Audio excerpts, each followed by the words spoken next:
ating kembot na lang, weekend na!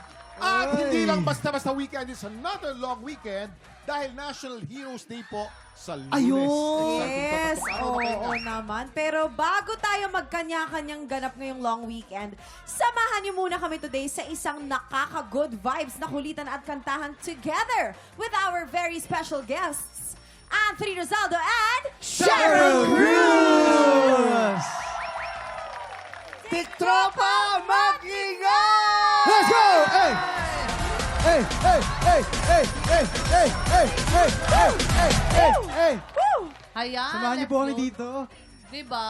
Grabe. Pabata naman ang pabata si Michelle. Oo, Hindi, nga. Hindi ko Parang makukuha sa vampire to- kagandahan. Parang vampire to si Miss Cheryl Cruz. Grabe. Yes, ano po? Miss Cheryl, grabe. Painit ng painit ang mga eksena niyo po sa Born to Shine. Totoo naman talaga. Totoo, as in talagang sobrang intense. Congratulations po. Thank you naman. Thank you, manood kayo ng Born to Shine Mondays to Saturdays, 2:30, afternoon prime. yes! At syempre, busy-busy din si Anthony sa kanyang musical na Bongga Kadaya. Ay, oo. Salamat. Talaga. Ito, Nakikita ko lagi yun ah. puspusan ng rehearsals ngayon. Kaya manood kayo, malapit na September. Bongga Kaday, Daani Patumbakal Musical sa Newport Performing Arts Theater, September 18. Good reviews, Grabe ha? yung rehearsal niyo Magkakaubusan dyan. yan, Oo, magkakaubusan. baka maubusan kayo. Bongga kaday, syempre. Bonggang-bongga talaga. Oo. Syempre, hindi palalampatis, papalampasin ang pagkakataong mapakanta ang ating mga bisita at saktong-sakto dahil ang mga tiktropa nating marites may natisod na namang issue online. Kaya humanda na kayo dahil... Eto na nga! Ito na nga. Malayo-layo ang pinanggalingan ng liham natin today. All the way from California, USA. Wow. Pakinggan natin ang kwento ni Olivia Smith. Dear Tiktropa, kamusta po kayo? First of all, please pardon my Tagalog because I am still learning your beautiful language. It's only been 2 years since I started learning, and it's all because of this poging guy I met during my vacation in Manila. Si Robert. Robert is so guapo, so mabait, and so kakilig siya always. He is not like the rest of the guys I met. Kaya naman, when he ligawed me and asked me to be his girlfriend, I said, oo. And even though we are in a very, very long-distance relationship, Robert and I made it work. I know in the Philippines, girls are supposed to be conservative and all. But I have never felt anything like this before. Sobrang mahal ko si Roberts. And mahal niya ako also. And so when I came back to the Philippines, I asked Robert if he wanted to marry me. And he said yes. And so, Manila became like a second home to me. Ang ganda ng pagkaka-English ito. Kaya Fluent na nga. fluent. Fluent na fluent. Yes. Faith ah. Olivia, I feel you. I feel you so much, girl. And I'm so happy for you. I know it's difficult when you don't always see each other. Diba? LDR. Is this, ano? Yun Charot. na. That's why good luck to you and stay in love. And I am sure you will like this song, especially dedicated to you by Anthony Rosaldo.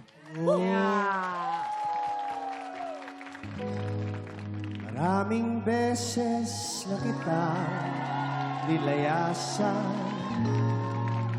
iniwanan at ibang pinuntahan.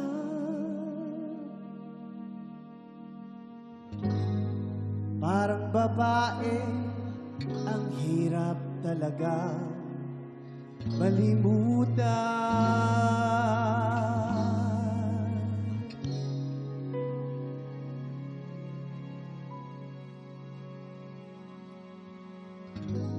Ikaw lamang, take me back to your arms, Manila.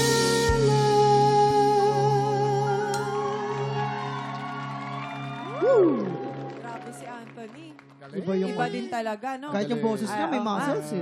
Robert! Yes, Robert and I started making our plans for our wedding. And I really thought I had finally found someone, my asawa. And then one day, I heard one of Robert's aunties say something that made my heart stop. Sabi ni Auntie, Karen, sa wakas, magkaka-green card ka na. And I was like, huh? Hala? And at first, I did not understand. But when I asked Robert about it, he finally told me the truth. He said that in the beginning, his plan was really to marry me so he could get a green card. I was so hurt. Masyakit talaga sobra. I felt like everything between us was a lie. But Robert told me that somewhere along the way, he really fell in love with me. What started as a plan became something real, and the worst part is, naniwala ako sa Kenya. I know I should be angry, I know I should walk away, but how can I when this man is my dream boy? I still love Robert. Sobrang mahal ko siya, and I would like to believe that he also truly loves me now. Oh. OMG.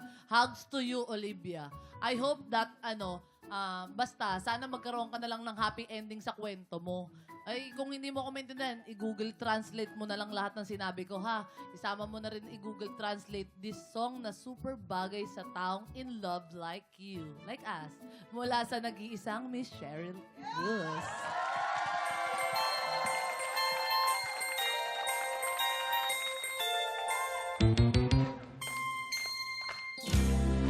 Ang isip ko'y litong-lito, di ko alam ang gagawin. Hirap ako sa paghuli ng iyong pansin. Boy ko!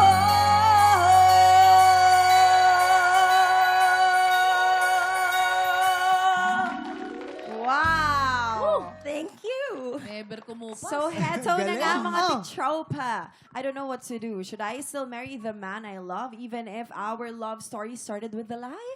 Please help me kasi my heart is saying, push mo yan. But my brain is saying, girl, takbo. Nagmamahal? Olivia. Ay. Okay, may message po namin sa iyo kung ano ang advice namin. Di ba? Pero, ayan. Interesting. Interesting yung kanyang Yan, nabangan mo yung green card Olivia, eh, yung message no? namin sa'yo. Ito, sina Anthony and Miss Geraldine ang mga kasama natin sa bigayan ng blessings mamaya.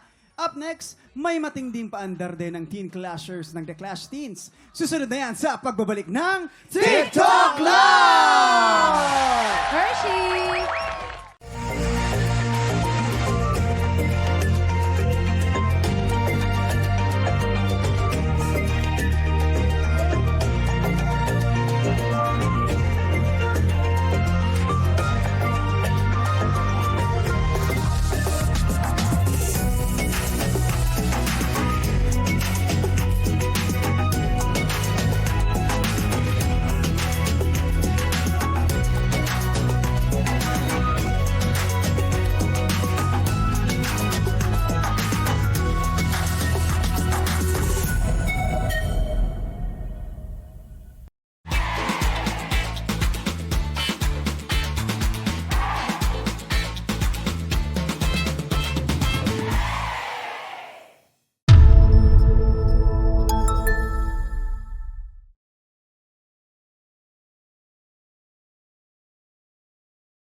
Tropa, pinanood mo hanggang sa dulo itong video na to? Very good ka!